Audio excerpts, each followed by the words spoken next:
आज मैं किसी भी राजनीति पर कोई बात करने के लिए नहीं आई हूँ, बल्कि मैं आज बात करने आई हूँ उस टॉपिक पर जिसमें छात्र अपनी बात कहने के लिए सड़कों पर उतरे हैं, उनके साथ मारपीट हो रही है, उनके साथ हिंसा हो रही है। ये तो बहुत गलत बात है ना, ऐसा नहीं करना चाहिए।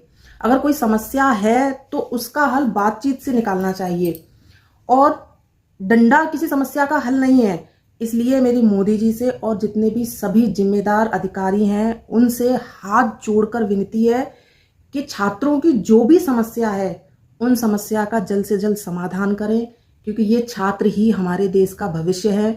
अगर इनके साथ ही ऐसा होगा तो ये कैसे हिम्मत कर पाएंगे आगे कुछ अच्छा करने की, देश के लिए कुछ करने की।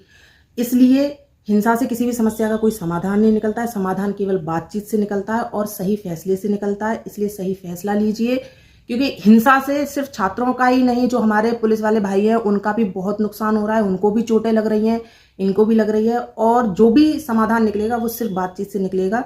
इसलिए कृपया बातचीत करें और जल्द से जल्द इस मामले को खत्म करें। आज मैं किसी भी राजनीति पर कोई बात करने के लिए नहीं आई हूँ, बल्कि मैं आज बात करने आई हूँ उस टॉपिक पर जिसमें छात्र अपनी बात कहने के लिए सड़कों पर उतरे हैं, उनके साथ मारपीट हो रही है, उनके साथ हिंसा हो रही है।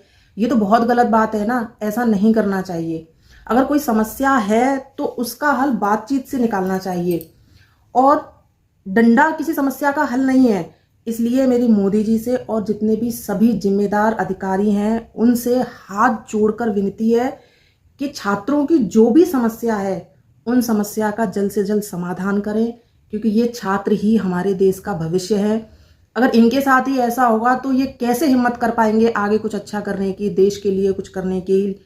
इसलिए हिंसा से किसी भी समस्या का कोई समाधान नहीं निकलता है। समाधान केवल बातचीत से निकलता है और सही फैसले से निकलता है। इसलिए सही फैसला लीजिए, क्योंकि हिंसा से सिर्फ छात्रों का ही नहीं, जो हमारे पुलिस वाले भाई हैं उनका भी बहुत नुकसान हो रहा है, उनको भी चोटें लग रही हैं, इनको भी लग रही है। और जो भी समाधान निकलेगा वो सिर्फ बातचीत से निकलेगा। इसलिए कृपया बातचीत करें और जल्द से जल्द इस मामले को खत्म करें।